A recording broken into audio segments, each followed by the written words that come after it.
দীর্ঘ ৩৫ বছর পর রাজশাহী বিশ্ববিদ্যালয়ের কেন্দ্রীয় ছাত্র সংসদ, রাকসু, হল সংসদ ও সিনেটে ছাত্র প্রতিনিধি নির্বাচনের জন্য তফসিল ঘোষণা করা হয়েছে। তফসিল অনুযায়ী আগামী 15 সেপ্টেম্বর বিশ্ববিদ্যালয়ের আবাসিক হলগুলোতে এই ভোট গ্রহণ অনুষ্ঠিত হবে। গতকাল বিশ্ববিদ্যালয়ের সিনেট ভবনে তফসিল ঘোষণাকালে একথা জানান রাকসু নির্বাচনের প্রধান নির্বাচন কমিশনার অধ্যাপক আমজাদ হোসেন।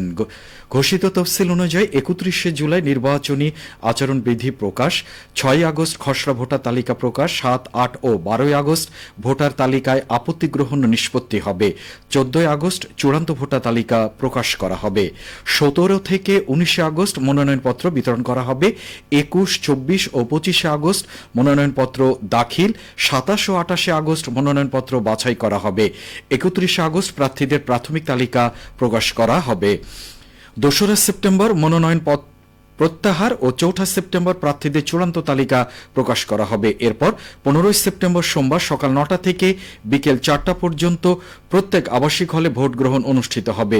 ভোট গ্রহণ শেষে ওই দিনই ফলাফল ঘোষণা করা হবে।